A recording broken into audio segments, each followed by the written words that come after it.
raxiim anigoo ah Ruqayya Cabdi Cali Nuux waxaan rabaa inaan halkan ka iraahdo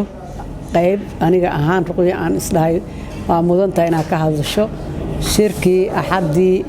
28 Agoosto lagu qabtay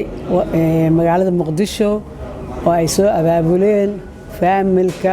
heer Imaan Cumar Cali Imaan kulankaas aniga Ruqayya ahaan saan u arkay runtii waa roob hadii la sugaayay markuu soo da'ay ceeryaamaha soo hormarto waa ceeryaamadii ka soo horeysay roobkii la wada sugaayay 9 sano waana soo dhaweeyaya waxa marka taas ii labayso waxaan kaloon rabaa inaan ammaan kal iyo laab ah shaqadii uu soo qabtay imaanka hadda noo jooga Imaan Maxamed Yuusuf Cali Imaan oo 9 sano soo ahaa imaanka beesha Abgaal si sharaf leh iyo xushmad leh ku soo hogaamiyay kaalin runtii banaanaan lahayd oo waqti xun oo Soomaalidu ay waliba gaar ahaan Abgaal Cismaan ay dhaqankii ka tageen oo kala shaki badan jiray oo is-aamin la'aan jirtay oo aad u xun ayuuna hogaanka noo qabtay aad iyo aadaan ugu mahadinayaa wuxuuna mudan yahay dhiirigelin iyo mahad in loo jeediyo waxaan rajaynaynaa imaankii la sugaayay hadii Ilaahay yiraahdo inay ku guuleystaan raggan hadda u kacay khaasatan waxaan rabaa inaan u mahad celiyo waxa igu maqaalaa inay 9 kamid ah reer Imaan Cumar ay joogeen anigoo hadda hal aanan rabin inaan u sheego magacyada inaan isku qasqasan ka baqaa dhamaantood waa u mahad celiyaa aan rajayhaa guni baxaali yargeed kuma aruurto inta ka dhimanna inay wada yimaadaan waxaan rabaa marka inaan xoogaa saxo saxaafadda ayaamahan warar badan oo qalad oo website-yada qaarkood iyagoo dhan ma aha ay runtii qoraayeen ee shakhsiyaad muraad kala leh oo raba inay u jixun ka bixiyaan shirku ma ahayn shir oo dhaleecayn loogu dan lahaay imaankayna hadda joogo xil wasiireed oo loo magacaabo laga qaadi karana ma jiro wuxuu ahaa heybad nin leh oo dhaqan hogaamiyahay waana hogaamiyaha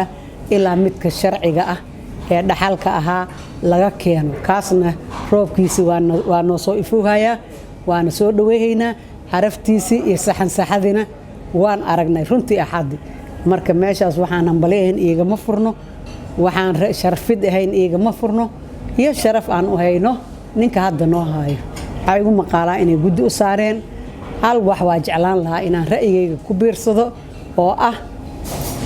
in haddii howl la qabahayo lagu dadaalo wadajirka iyo wax loo dhan yahay inay marka aad ugu dadaalaan inay dad yar oon tabaay inay ka maqaayeen oo imaanka naftigiisa ka mid yahay in lagu soo daro imaanku waa Imaan Abgaal Cismaan imaan ma aha heer Yacquub ma aha imaan harti Abgaal ma aha imaan gaabana ma aha waa imaanka 9 Abgaal marka xushmadiisa uu leeyahay sharaftiisa uu leeyahay meeshii lagu duubi jiray waa la yaqaanaa aniga hooyaan ahay waxaan ahay hooyo dhaqameed ma ihi aniga oday oo dhaqameed oo odaynimo ku hadlay ma ihi laakiin magac hooyaan ku hadlaa waana mudanahan aaminsanahay inaan wax ka iraado maadaama aan dhasha diin maal xasan Yacquub aan ka soo jeedo sidaa daraadeed waxaan Ilaahay ka baryaa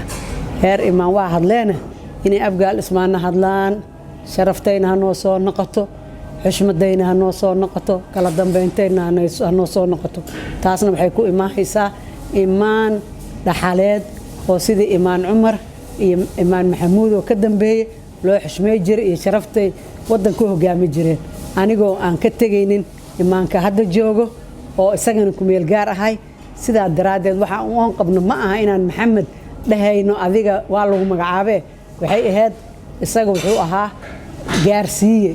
kii dhaqanka runta ahaa isaga naftigiisa og yahayna isaga noo duubi doono marka aan si xushmad la ku sugno aan saas ku faataxaysano guddiguna kaas niyadda ha geliyaan wa salaamu calaykum wa rahmatullaahi wa barakaatuh